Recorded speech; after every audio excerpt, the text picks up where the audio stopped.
Hello students, welcome to my channel जिसका नाम है फुल सिलेबस। और आज की वीडियो में मैं लेके आया हूँ second part of haloalkanes. और आज हम पढ़ेंगे physical properties of haloalkanes and preparation of haloalkanes. ठीक है, सो मैं स्टार्ट कर रहा हूँ फिजिकल प्रॉपर्टीज से। तो फिजिकल प्रॉपर्टीज में अगर हम बात करें, सबसे पहले we will talk about the colour. हम इनके कलर के बारे में बात करेंगे। जो हमारे हेलो एल्केन्स होते हैं उनके कलर कैसे होते हैं। ठीक है, तो जो हमारी प्योर फॉर्म होती है, ठीक है, अगर हमारे हेलो एल्केन्स प्योर है, ठीक है, प्योर फॉर्म में ये कलरलेस होते हैं। ओके, जो प्योर फॉर्म होती है हेलो एल्केन्स की, this form is colourless. Okay, हमारे जो ब्रोमाइड्स और जो आयोडाइड्स होते हैं, जब ये लाइट में एक्सपोजर होता है इनका, ठीक है, ये कलर्ड हो जाते हैं। ठीक है, ये कलर शो करते हैं। Iodides and bromides develop colour on exposure in light. ठीक है, एक्सपोजर इन लाइट। अगर हम लाइट में अपने ब्रोमाइड्स और आयोडाइड्स को एक्सपोज कर दें, लाइट में हम इनको रख दें, तो ये कलर शो करने लगते हैं। ठीक है, अगर हम फिजिकल स्टेट की बात करें कि इनकी फिजिकल स्टेट कैसी होती है, कि सॉलिड होते हैं, लिक्विड होते हैं, गैस होते हैं। अगर हम फिजिकल स्टेट की बात करें अपने हेलो एल्केन्स की, तो हमारी जो लाइट यानी कि स्टार्टिंग जो छोटी हेलो एल्केन्स होते हैं, जैसे कि हमारे पास हो गया मिथाइल आयोडाइड हो गया है, ठीक है, या मिथाइल ब्रोमाइड हो गया है, और we can say ethyl chloride हो गया है, C2H5Cl, या क्लोरोफ्लोरो मीथेन हो गया है। ठीक है, तो ये जितने भी ये है हमारे methyl iodide, methyl bromide, ethyl chloride, chlorofluorocarbons, ये सब क्या है, ये रूम टेम्परेचर पे गैस होती है। ठीक है, क्या होती है, गैस एट रूम टेम्परेचर। यानी कि जो हमारे अर्ली या कह सकते हैं कि जो स्मॉलर हैलाइड्स है, जैसे कि जो हमने एग्जांपल यहाँ को दिखाया है, वो होते हैं गैस। ओके, जो हमारे हायर मेंबर्स होते हैं, यानी कि जो हमारी हायर हेलो एल्केन्स होती है या higher member of haloalkane, ये कैसे हो सकते हैं, ये हमारे सॉलिड भी हो सकते हैं, ये हमारे लिक्विड भी हो सकते हैं। कैसे हो सकते हैं, ये हमारे लिक्विड हो सकते हैं और ये हमारे सॉलिड हो सकते हैं। ठीक है, वो डिपेंड करेगा कि कौन सा हमारा हेलो एल्केन है। ओके, तो इस चीज़ का आपको ध्यान रखना है। अब बात करते हैं melting point and boiling point के बारे में। इसका जो इंपॉर्टेंट प्रॉपर्टी, फिजिकल प्रॉपर्टीज है हेलो एल्केन्स की, that is melting point and boiling point, या बॉइलिंग पॉइंट। बॉइलिंग पॉइंट कैसा होता है, कैसे वेरी करता है, देखते हैं। ओके, मैंने आपको बताया था कि जो हमारा ये कार्बन और हेलोजन बॉन्ड होता है, ठीक है, ये कैसा बॉन्ड होता है, ये एक पोलर बॉन्ड है, क्योंकि हेलोजन इलेक्ट्रोनेगेटिव होता है, इसके कार्बन के ऊपर प्लस चार्ज आता है और हेलोजन के ऊपर पार्शियल माइनस चार्ज आता है। तो जो हमारा ये बॉन्ड होता है ये पोलर होता है। ओके, यानी कि 6 बॉन्ड कैसा है, पोलर बॉन्ड इसमें होता है, पोलर बॉन्ड इस मोलिक्यूल में होता है। ठीक है, दूसरी चीज अगर हम बात करें तो इनका जो मोलर मास होता है, मोलिकुलर मास जो होता है, मोलिकुलर मास जो होता है वो ज़्यादा होता है, इज हायर, किससे, करस्पॉन्डिंग एल्केन से। यानी कि जो हमारे सपोज जो हमारी क्या कहते हैं एल्काइल हैलाइड होता है, जिस एल्केन से एल्काइल हैलाइड ड्राइव होता है, उसके कंपैरिजन में इसका जो मोलिकुलर मास होता है, किसका, एल्काइल हैलाइड का, हेलो एल्केन का, वो ज़्यादा होता है, is higher as compare to parent hydrocarbon. ठीक है, यानी कि जिस हाइड्रोकार्बन से ये ड्राइव किए जाते हैं उनके कंपैरिजन में इनका मोलिकुलर मास ज़्यादा होता है। कैसे होता है, देखो मैंने आपको बताता हूँ। ये हमारा क्या है, इथेन है, और अगर मैं इसका एक हाइड्रोजन रिप्लेस कर दूँ, लेट्स से मैं इसका एक हाइड्रोजन मैंने क्लोरीन से रिप्लेस कर दिया, तो इसका जो मोलिकुलर मास है कितना है, 12 दूनी 24 और 6 30, ठीक है, इसका मोलिकुलर मास तो 30 हो गया। यहाँ पे कितना है, 12 दूनी 24, 24 और 5 29 प्लस 35, ठीक है, 29 प्लस 35 तो कितना हो गया, 29 और 35 64। इसका जो मोलिकुलर मास है वो कितना है, 64 है।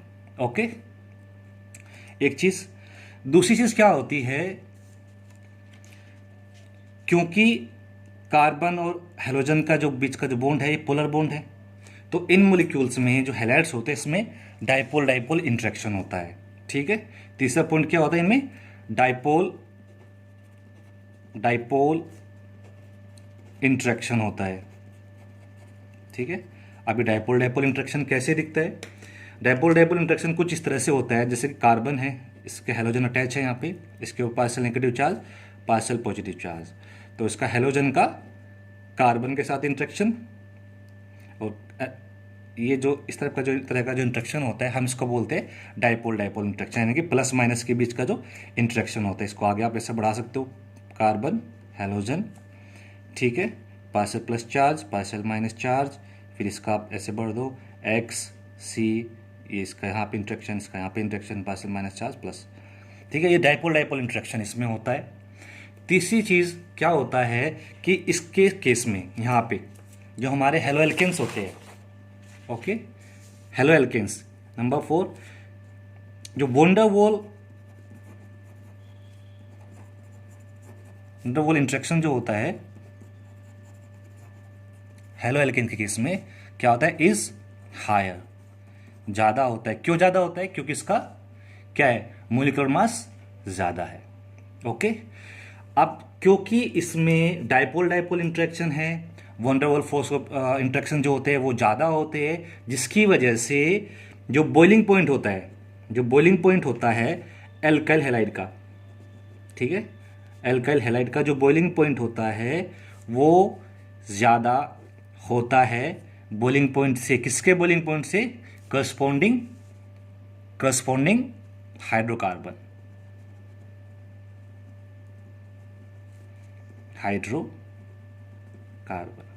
ठीक है। यानी कि जो हमारे एल्काइल हैलाइड्स होते हैं इनका बॉइलिंग पॉइंट हाइड्रोकार्बन के कंपैरिजन में ज़्यादा होता है, ठीक है। जैसे कि एग्जांपल मैं आपको, अभी तो एग्जांपल मैंने आपको पीछे बताया था, ये वाला सिंपल, अगर मैं इन दोनों को कंपेयर करूं, इथेन और क्लोरोइथेन को, तो क्लोरोइथेन का बॉइलिंग पॉइंट ज़्यादा है as compare to ethane. Okay, यहीं पे अगर एक एग्जांपल और लेके देख लो, CH3 CH2 CH3, ये हमारा क्या, ब्यूटेन, एंड दूसरा हमारे पास एग्जांपल है CH3 CH2 Br, ब्रोमोब्यूटेन। अगर हम इन दोनों का बॉइलिंग पॉइंट कंपेयर करें तो ब्रोमोब्यूटेन का बॉइलिंग पॉइंट ज़्यादा है एज कम्पेयर टू ब्यूटेन। क्यों, एक तो उसका मोलिकुलर मास ज़्यादा है इससे, तो यहाँ पे जो इलेक्ट्रोस्टैटिक फोर्स ऑफ अट्रैक्शन होगा वो ज़्यादा होगा, वंडरवॉल इंटरेक्शन ज़्यादा होगा। दूसरा इसमें क्या है, डाइपोल डाइपोल इंटरेक्शन होगा, जिसकी वजह से इसका जो बॉइलिंग पॉइंट है वो ज़्यादा है as compare to butane. Okay, अब अगर हम बात करें हैलोजेंस के केसेस में, ये तो सिंपल हमने एल्केन और हेलो एल्केन कंपेयर किया। अगर हम वेरियस हैलोजेंस को कंपेयर करें, ठीक है, तो हमें पता है कि जो हमारे हैलोजेंस होते हैं fluorine, chlorine, bromine and iodine, ये होते हैं। और जैसे हम फ्लोरीन से आयोडीन की तरफ जाते हैं इनका साइज क्या होता है, बढ़ता जाता है, ठीक है, साइज इंक्रीज होता है, और आल्सो इनका क्या, मोलिकुलर, यू कह सकते हैं मोलिकुलर वेट भी इंक्रीज होता है जैसे हम फ्लोरीन से आयोडीन की तरफ जाते हैं, ठीक है। और क्योंकि साइज बढ़ रहा है तो उसमें नंबर ऑफ इलेक्ट्रॉन्स भी बढ़ेंगे। अब जिसकी वजह से क्या होता है कि जो बॉइलिंग पॉइंट है, देयरफॉर जो बॉइलिंग पॉइंट है एल्काइल हैलाइड्स का जिसमें ये होते हैं, ठीक है, वो क्या ऑर्डर फॉलो करता है, बॉइलिंग पॉइंट इंक्रीजेस विद, या कह सकते हैं ऑन मूविंग, आप कह सकते हैं फ्लोरो एल्केन टू आयोडो एल्केन। ठीक है, जो हमारे हैलाइड्स होते हैं इनका जो बॉइलिंग पॉइंट है, जैसे हम फ्लोरो एल्केन से आयोडो एल्केन की तरफ मूव करते हैं, इंक्रीज होता है। ठीक है, for the same alkyl group.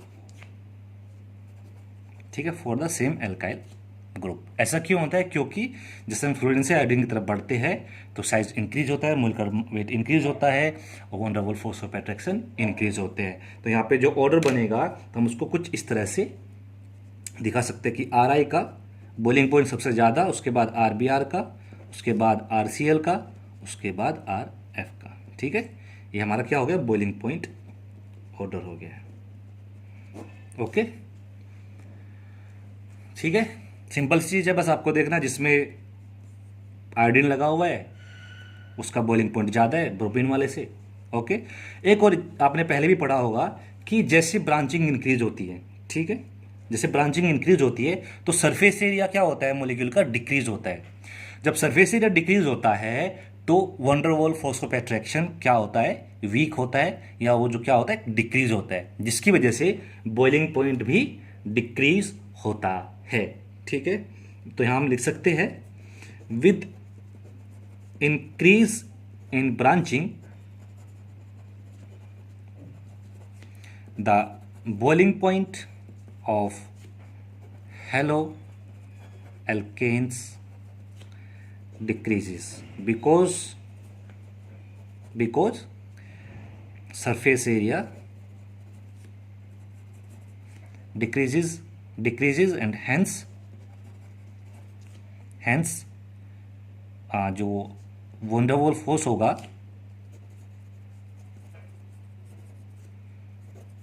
Force of attraction van der Waals force of attraction decreases. ठीक है, जिसके वजह से क्या होता है? बॉइलिंग पॉइंट डिक्रीज होता है। फॉर एग्जांपल अगर आप कंपेयर करेंगे ब्यूटेन के ब्रोमोब्यूटेन के आइसोमर की कंपेयर करते हैं, जैसे कि CH3 CH2 Br। ठीक है, ये हमारा एन ब्रोमोब्यूटेन। एक हम ले लेते हैं CH2 CH Br CH3 and एक हम ले लेते हैं टर्सरी ब्यूटाइल ब्रोमाइड। ठीक है, अगर हमने 3 लिया, एन ब्रोमोब्यूटेन, इसको हम कह सकते हैं आइसो ब्यूटेन, ये हमारा टर्सरी आइसो ब्रोमोब्यूटेन, ये हमारा टर्सरी ब्यूटाइल ब्रोमाइड। अगर हम देखें तो जैसे हम यहाँ से इस तरह मूव कर रहे हैं, यहाँ से इधर की तरफ जा रहे हैं तो ब्रांचिंग बढ़ रही है, सरफेस एरिया डिक्रीज हो रहा है, जिसकी वजह से वंडरवॉल फोर्स ऑफ अट्रैक्शन क्या होगा? कम होगा। जब वंडरवॉल फोर्स ऑफ अट्रैक्शन कम होगा तो इसका बॉइलिंग पॉइंट भी कम होगा। तो यहाँ पे जो बॉइलिंग पॉइंट ऑर्डर होगा वो कुछ ऐसा होगा। ओके, अगर हम सोल्यूबिलिटी की बात करें, सोल्यूबिलिटी की अगर हम बात करें कि इनकी सोल्यूबिलिटी कैसी होती है, तो सिंपल सी चीज़ है, सोल्यूबिलिटी की अगर बात करें तो जो हमारे हेलोएल्केन्स होते हैं, ठीक है, वाटर में स्लाइटली सोल्यूबल होते हैं, यानी कि बहुत कम सोल्यूबल होते हैं या सोल्यूबल नहीं होंगे। जबकि ऑर्गेनिक सोलवेंट में क्या होते हैं? सोल्यूबल होते हैं। ठीक है, आपको सोल्यूबिलिटी कॉन्सेप्ट पता होगा कि कोई भी केमिकल किसी दूसरे सोल्वेंट में कब सोल्यूबल होगा। सोल्यूबल होने के लिए किसी भी सब्सटेंस को कुछ एनर्जी की जरूरत पड़ती है, जो एनर्जी होनी चाहिए ज़्यादा, किससे? जो मॉलिक्यूल के बॉन्ड्स है और जो सोलवेंट का आपस के बॉन्ड है उनको ब्रेक कर सके, उनको ओवरकम कर सके, उनकी एनर्जी को ओवरकम कर सके, तभी कोई कंपाउंड किसी सोलवेंट में सोल्यूबल होगा। तो अगर हम वाटर की बात करें तो जो हमारे हेलोएल्केन्स होते हैं, ठीक है, हेलोएल्केन्स को वाटर में सोल्यूबल होने के लिए वी नीड सम एनर्जी, कुछ एनर्जी की जरूरत पड़ेगी। जो एनर्जी होनी चाहिए किससे ज़्यादा? वो एनर्जी ज़्यादा होनी चाहिए जो आपके जो हेलोएल्केन्स है उनके आपस की इंट्रैक्शन की जो एनर्जी है, प्लस जो वाटर के मॉलिक्यूल्स है उनके आपस की इंट्रैक्शन की जो एनर्जी है, उन दोनों की एनर्जी को मिला के जो टोटल एनर्जी होगी उससे भी ज़्यादा एनर्जी की जरूरत पड़ेगी हमारी हेलोएल्केन्स को वाटर में सोल्यूबल कराने के लिए, जो कि इनके पास नहीं होती है, इसलिए स्लाइटली सोल्यूबल होते हैं या इनसोल्यूबल होते हैं। ठीक है, कहाँ? पानी में। लेकिन ऑर्गेनिक सॉल्वेंट्स में ये आराम से सोल्यूबल हो जाते हैं। तो ये तो बात रही हमारी फिजिकल प्रॉपर्टीज़ की कि कैसे फिजिकल क्या क्या प्रॉपर्टीज शो करते हैं। प्योर फॉर्म में कलरलेस होते हैं, लाइट में एक्सपोजर करने के बाद coloured iodides bromides colour represent कर शो करते हैं। वाटर में स्लाइटली सोल्यूबल है, ऑर्गेनिक सॉल्वेंट में सोल्यूबल है। ठीक है, boiling point hydrocarbon corresponding hydrocarbon से ज़्यादा होता है, और जैसे ही इस पे जो हमारे आयोडो कंपाउंड्स होते हैं उनका बॉइलिंग पॉइंट ज़्यादा है as compare to bromo, followed by chloro and followed by fluoro. ठीक है, तो आपको इस चीज़ का ध्यान रखना है। ओके, अब बात करते हैं हम प्रिपरेशन ऑफ हेलो एल्केन्स कि हम इनको कैसे बना सकते हैं, इनका सिंथेसिस कैसे कर सकते हैं। प्रिपरेशन की बात करते हैं।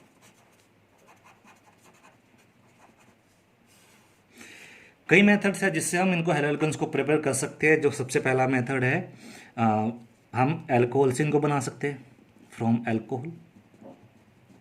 ओके, या हम इनको बना सकते हैं किससे? एल्केन से बना सकते हैं, हम एल्कीन से बना सकते हैं।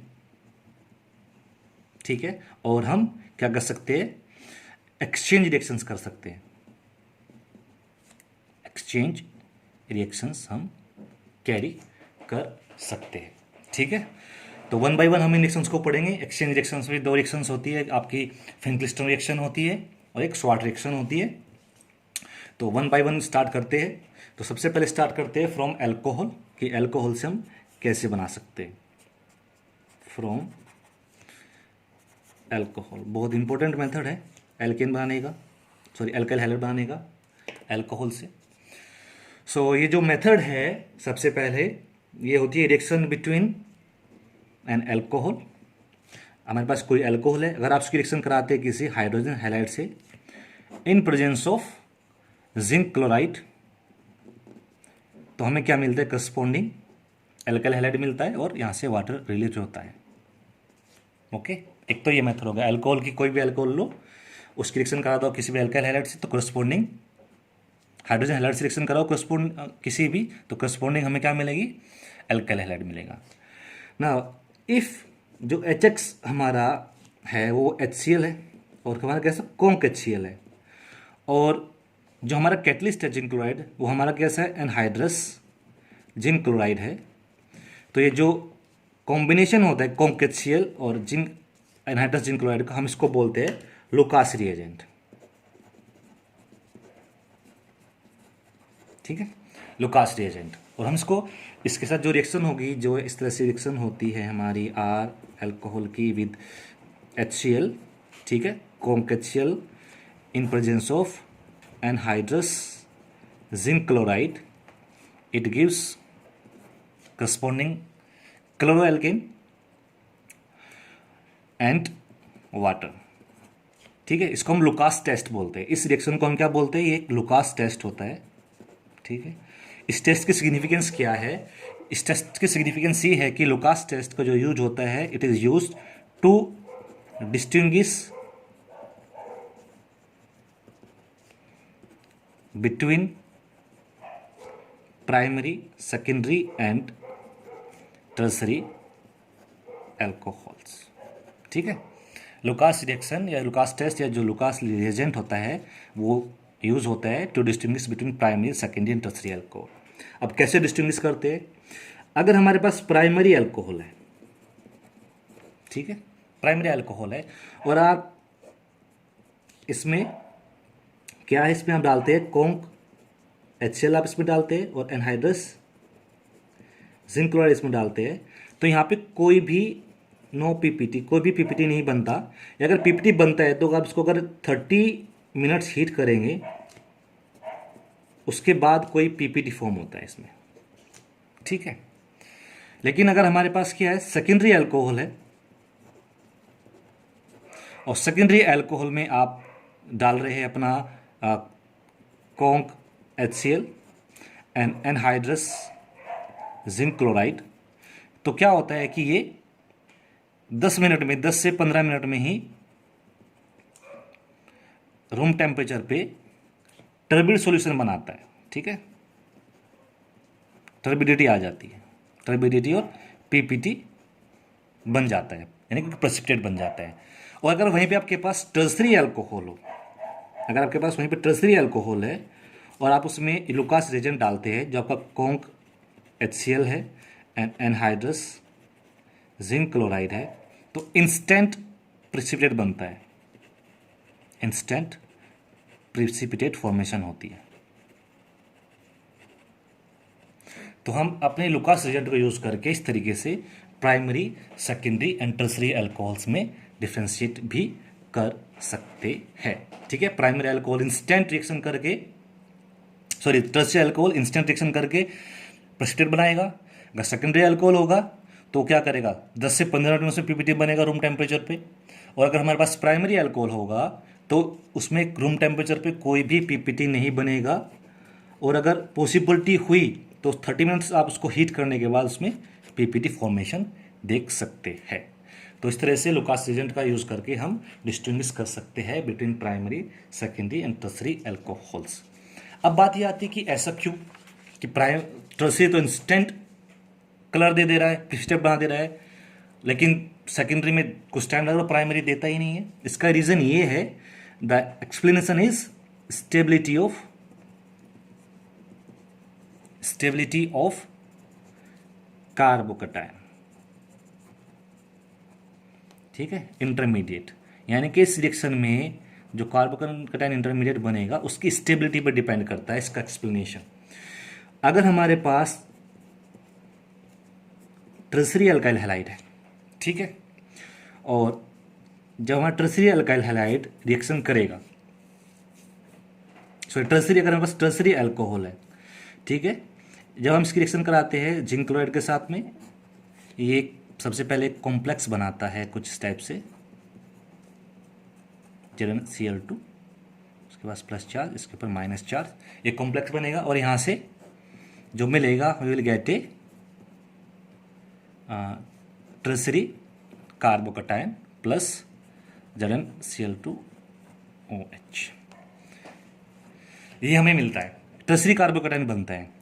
टर्सरी कार्बोकटायन काफ़ी स्टेबल होता है, जैसे ये बनता है ये इंस्टेंटली Cl माइनस रिएक्शन करके जो हमारा HCl से निकल के आता है, ठीक है, इससे रिएक्शन करके हमें बना देता है क्या, हैलाइड, सॉरी हमें अल्काइल हैलाइड बन जाता है, इनका प्रेसिपिटेट बन जाता है, और ये हमारा H+ रिएक्शन करके कैटलिस्ट रीजनरेट होता है और प्लस वाटर इसमें बन जाता है, ठीक है। अगर टर्सरी होगा, टर्सरी अल्कोहल होगा तो हमें मिलेगा टर्सरी कार्बोकटायन, ठीक है, ये टर्सरी कार्बोकटायन है। वहीं पे अगर हमारे पास सेकेंडरी है, अगर हमारे पास सेकेंडरी अल्कोहल है तो इसके केस में हमें मिलेगा सेम तरीके से रिएक्शन होगी,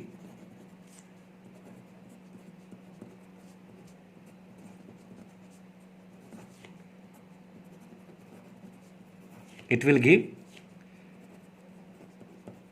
सेकेंडरी कार्बोकटायन, ठीक है। और अगर हमारे पास प्राइमरी अल्कोहल है, प्राइमरी अल्कोहल से हमें जो कटायन मिलेगा it will be primary carbocation. अगर अब हम इन कार्बोकटायन की स्टेबिलिटी को कंपेयर करें, अगर हम कार्बोकटायन की स्टेबिलिटी को कंपेयर करें, जो टर्सरी कार्बोकटायन होता है हमारा ज़्यादा स्टेबल होता है as compare to secondary, as compare to primary, क्योंकि टर्सरी कार्बोकटायन बहुत स्टेबल होता है, जैसे ही वो बनता है इंस्टेंटली रिएक्शन कर देता है और उसकी फॉर्मेशन भी फिजिबल है बिकॉज ऑफ स्टेबिलिटी।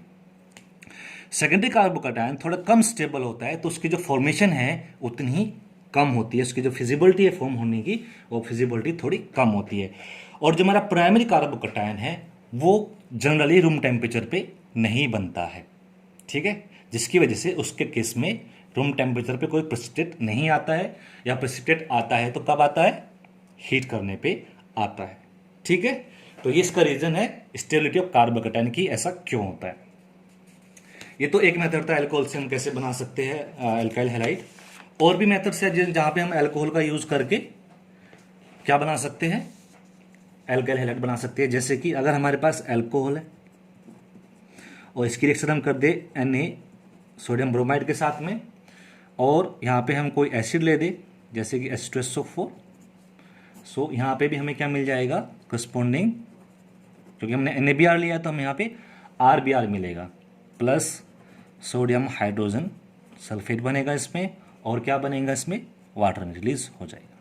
ठीक है, अगर यहाँ पे आप NaCl यूज़ करेंगे तो यहाँ पे आपको RCl मिलेगा, बाकी रिएक्शन सेम रहेगी। अनदर रिएक्शन जो है अल्कोहल की, अगर आप अल्कोहल की रिएक्शन करा दे विथ PX3 यानी कि जहाँ पे एक्स आपका क्लोरीन हो सकता है और ब्रोमीन हो सकता है, यानी कि PCl3 या PBr3 से रिएक्शन आप करवाते हैं अल्कोहल की, तो इस केस में भी आपको क्या मिलेगा, you will get RX alkane alkyl halide या हेलोएल्केन बनेंगे। यहाँ पे 3 मॉलिक्यूल अल्कोहल के यूज होंगे और आपको 3 मॉलिक्यूल ही मिलेंगे एल्काइल हैलाइड के, और इसके साथ में आपको मिलेगा H3PO3 phosphoric acid. Another method जो बनाने का है, फिर से आप अल्कोहल लो और अल्कोहल की रिएक्शन करा दो आप PCl5 के साथ में।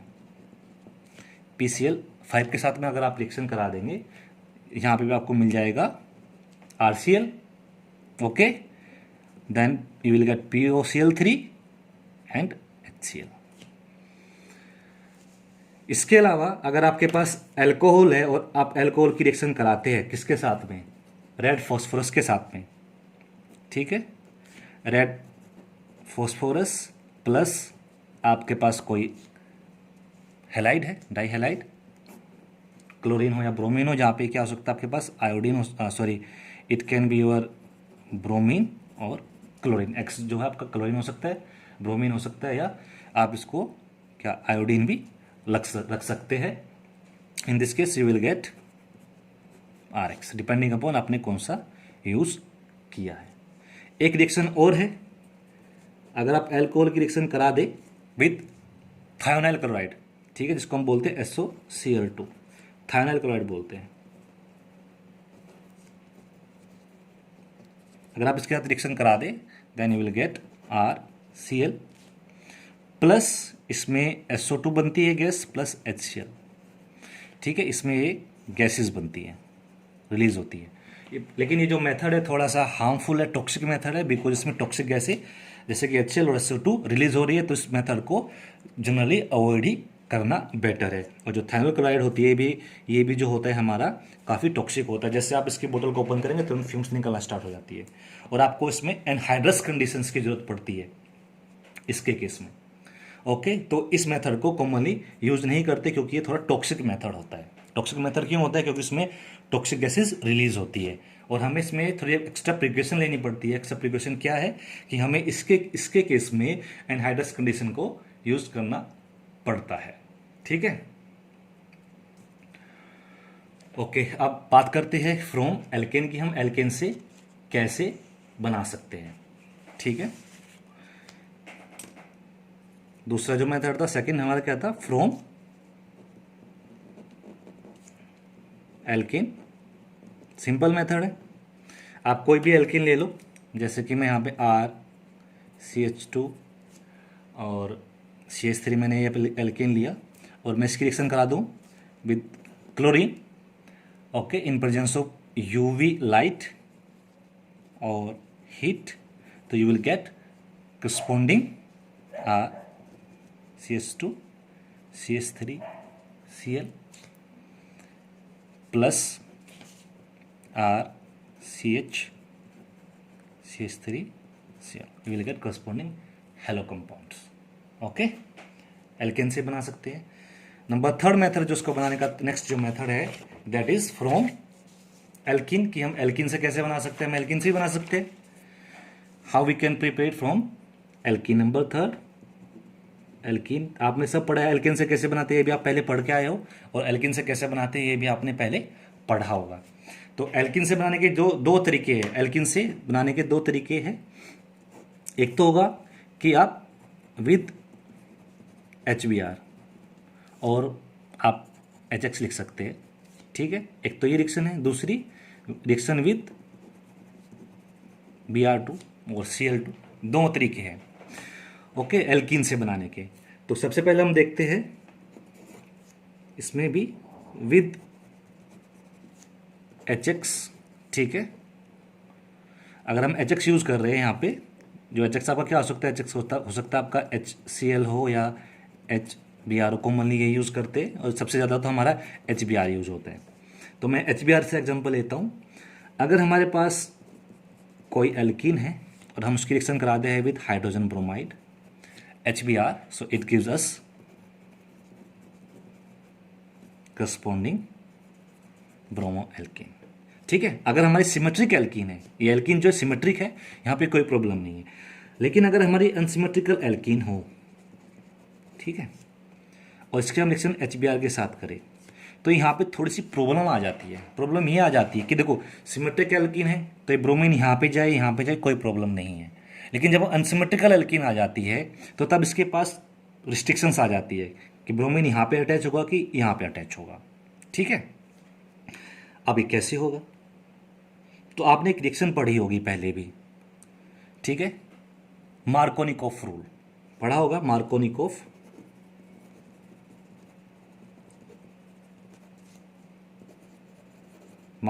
रूल या मार्कोनिकॉफ एडिशन रिएक्शन आपने पढ़ी होगी।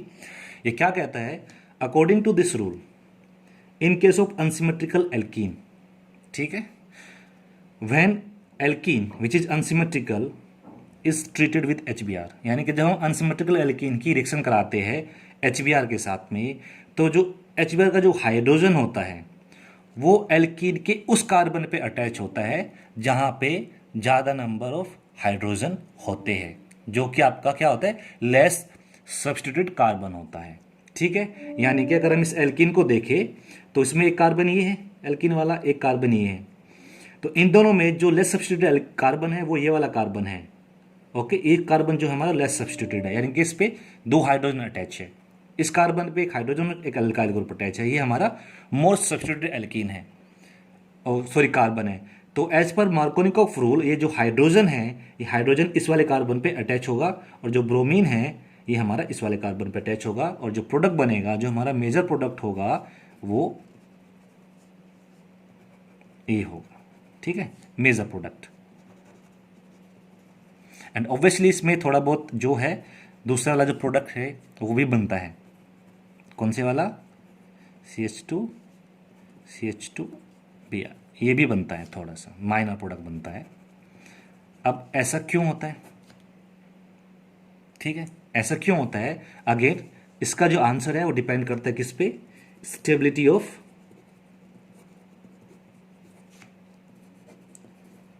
Carbocation intermediate. ठीक है, कार्बोकैटायन इंटरमीडिएट की स्टेबिलिटी पे ये चीज़ डिपेंड करती है। कैसे डिपेंड करती है? ये कुछ इस तरह से डिपेंड करती है। अब देखो मैं यहाँ पे एक रिएक्शन समझाता हूँ आपको, ये वाली। Okay, HBr। अब देखो ये जो H+ है ये हमारा इस कार्बन पे अटैच हो सकता है और इस कार्बन पे अटैच हो सकता है। तो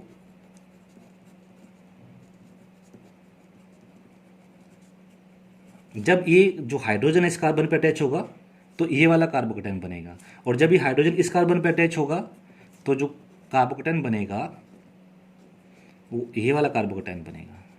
ठीक है, ये हमारा कैसे प्राइमरी कार्बोकैटायन है, ये हमारा सेकेंडरी कार्बोकैटायन है, और जो हमारा सेकेंडरी कार्बोकैटायन होता है वो ज़्यादा स्टेबल होता है। तो इसीलिए इससे जो ब्रोमीन जो प्रोडक्ट बनेगा Br का अटैक होने के बाद, ठीक है, वो हमारा कैसा होगा? मेजर प्रोडक्ट होगा। ठीक है, और इससे जो बनेगा इससे हमारा माइनर प्रोडक्ट बनेगा। ओके, दूसरा तरीका जो है एल्कीन से बनाने का, अगर हमारे पास एल्कीन है और एल्कीन की रिएक्शन हम करते हैं किसके साथ में? अगर हमारे पास एल्कीन है और एल्कीन की रिएक्शन हम किसके साथ कर दे? ब्रोमीन के साथ में। ठीक है, जो हमारा सेकंड वाला पार्ट है, तो इससे हमें क्या मिलेगा? इससे हमें डाइब्रोमो कंपाउंड मिलता है। Will get Br CH2Br। ठीक है, और किस तरह का है ये विसिनल डाइब्रोमाइड कंपाउंड है। ठीक है, इसको हम 1,2 डाइब्रोमो इथेन। ठीक है, और ये कैसा है? जो ब्रोमीन है वो एडजेसेंट कार्बन पे है, तो ये हमारा विसिनल डाइहैलाइड है। ये हमारा कैसा है? विसिनल डाइहैलाइड है। और ये जो रिएक्शन होती है ये होती है इन प्रेजेंस ऑफ CCl4। ओके, इसमें भी कार्बोकैटायन इंटरमीडिएट बनता है। सबसे पहले क्या होता है, जब हमारा ये एल्कीन है ब्रोमीन के साथ रिएक्शन करता है, तो जो हमारा ब्रोमीन है Br एंड Br, जिसके बीच में रिएक्शन होती है, इस पर यहाँ पे अटैक करता है, ये इधर निकलेगा। तो उसमें सबसे पहले हमें एक कार्बोकैटायन मिलता है प्लस ये वाला, एंड देन जहाँ से Br निकला second molecule of Br reaction करेगा, इससे Br माइनस निकलेगा। अब ये Br माइनस इससे रिएक्शन करेगा यहाँ पे एज ए न्यूक्लियोफाइल, इस पर अटैक करेगा इस कार्बन पे, and it will give you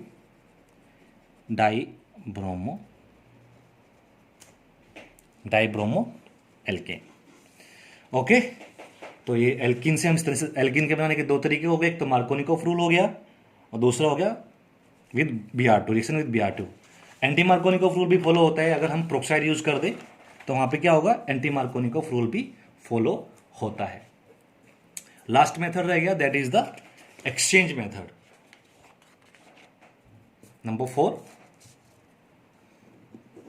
जो तरीका है, नेक्स्ट तरीका जो बनाने का, जो फोर्थ मेथड है बनाने का, वो क्या है, एक्सचेंज मेथड। ठीक है, तो यहां पे क्या होता है आपका, इस मेथड में हैलोजेंस का एक्सचेंज होता है, हैलोजेंस का एक्सचेंज होता है। और ये भी हमारा कैसे, दो, इसमें भी दो टाइप की दो रिएक्शंस होती है। इसमें से हम एक रिएक्शन को बोलते हैं फिनक्लिस्टन रिएक्शन और दूसरी रिएक्शन को हम बोलते हैं श्वार्ट रिएक्शन। एक होती है हमारी क्या, फिनक्लिस्टन रिएक्शन, ठीक है, और एक हमारी होती है क्या, श्वार्ट रिएक्शन।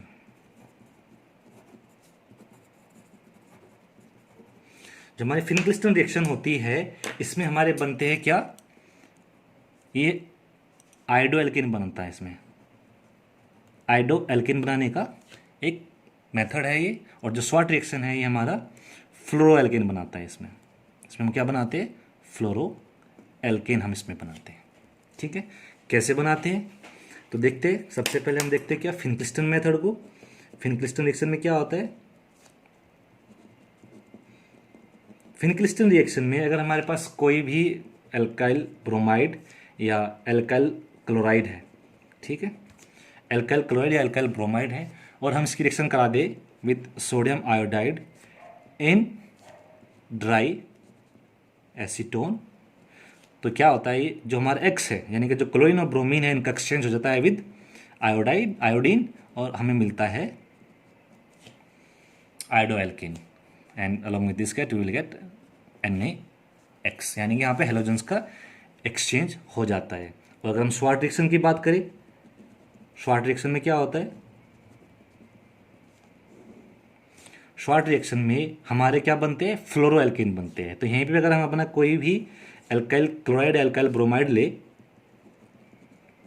और हम इसकी रिएक्शन करा देते हैं लेट्स से सिल्वर फ्लोराइड के साथ में, तो क्या हो जाता है, हेलोजेंस का आपस में एक्सचेंज हो जाता है, and we will get corresponding fluoro alkane and AgX। यहाँ पे AgF के अलावा आप दूसरे फ्लोरीन के एजेंट्स भी यूज कर सकते हैं, सोर्स यूज कर सकते हैं। क्या यूज कर सकते हैं हम यहाँ पे, Hg2F2 भी यूज कर सकते हैं, कोबाल्ट डाइफ्लोराइड हम यूज कर सकते हैं, या हम एंटीमिनी का फ्लोराइड हम यहाँ पे यूज कर सकते हैं अपार्ट फ्रॉम सिल्वर फ्लोराइड। ठीक है, और हमें रिएक्शन को क्या करना होता है, रिएक्शन को बस हीट कर दो। तो ये हमारे 4 मेथड हो गए हैं for the preparation of halo alkane या एल्काइल हैलाइड। ठीक है, एक पहला मेथड रिएक्शन फ्रॉम एल्कोहल से बना सकते हैं, दूसरा मेथड हम एल्केन से बना सकते हैं, तीसरा मेथड हम एल्कीन से बना सकते हैं, चौथा मेथड हम हेलोजेंस का आपस में एक्सचेंज कर सकते हैं। ठीक है, तो अब इस वीडियो को मैं आज यहीं पे रोक रहा हूँ, आप ध्यान से देखिएगा, और अगर आपको कोई चीज़ समझ में नहीं आती आप कमेंट बॉक्स में कमेंट डाल के मुझसे पूछ सकते हैं। Thanks for watching my video. अगर वीडियो आपको अच्छी लगे तो इसको आप लाइक कीजिए, फ्रेंड्स के साथ शेयर कीजिए। ठीक है, थैंक यू सो मच।